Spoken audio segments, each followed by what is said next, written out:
കരിമ്പുഴ പഞ്ചായത്തിലെ മേൽമുറി കോളനിയിലെ കുടിവെള്ളക്ഷാമവുമായി ബന്ധപ്പെട്ട വിഷയത്തിൽ പ്രതികരണവുമായി ഗ്രാമപഞ്ചായത്ത് പ്രസിഡന്റ്.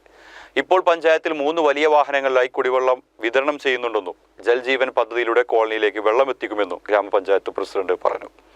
കരിമ്പുഴ പഞ്ചായത്തിലെ 16-ാം വാർഡ് മേൽമുറി കോളനിയിലെ കുടിവെള്ളം എത്തുന്നില്ല എന്നുള്ള പരാതിയുമായി ബന്ധപ്പെട്ട് അവിടേക്ക് പൈപ്പ് ലൈൻ ഇതുവരെ സ്ഥാപിക്കാൻ നമുക്ക് കഴിയുന്നില്ല. അതിൻ്റെ കാരണം എന്ന് പറയുന്നത് GI പൈപ്പിൻ്റെ ലഭ്യത കുറവാണ്.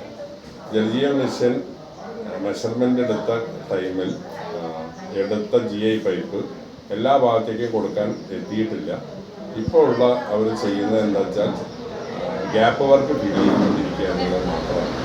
പുതിയ GI പൈപ്പിട്ട് പുതിയ കണക്ഷൻ കൊടുക്കണമെങ്കിൽ റിവേഴ്സ് എസ്റ്റിമേറ്റ് ചെയ്തിട്ടുണ്ട്. അതിനുള്ള എമൗണ്ട് കൂടി ശരിയായതിനു ശേഷമേ അത് കൊടുക്കാൻ കഴിയുള്ളൂ.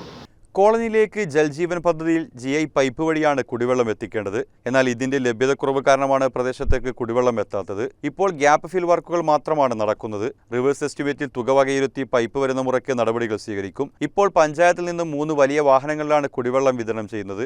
ഈ കോളനിയിൽ വലിയ വാഹനം കൊണ്ടുപോകാൻ കഴിയാത്ത അവസ്ഥയാണ്. എത്രയും വേഗം തന്നെ ചെറിയ വാഹനത്തിൽ വെള്ളം എത്തിക്കാനുള്ള നടപടി സ്വീകരിക്കുമെന്ന് ഗ്രാമപഞ്ചായത്ത് പ്രസിഡന്റ് KM ഹനീഫ പറഞ്ഞു. CCN കടമ്പഴിപ്പുറം.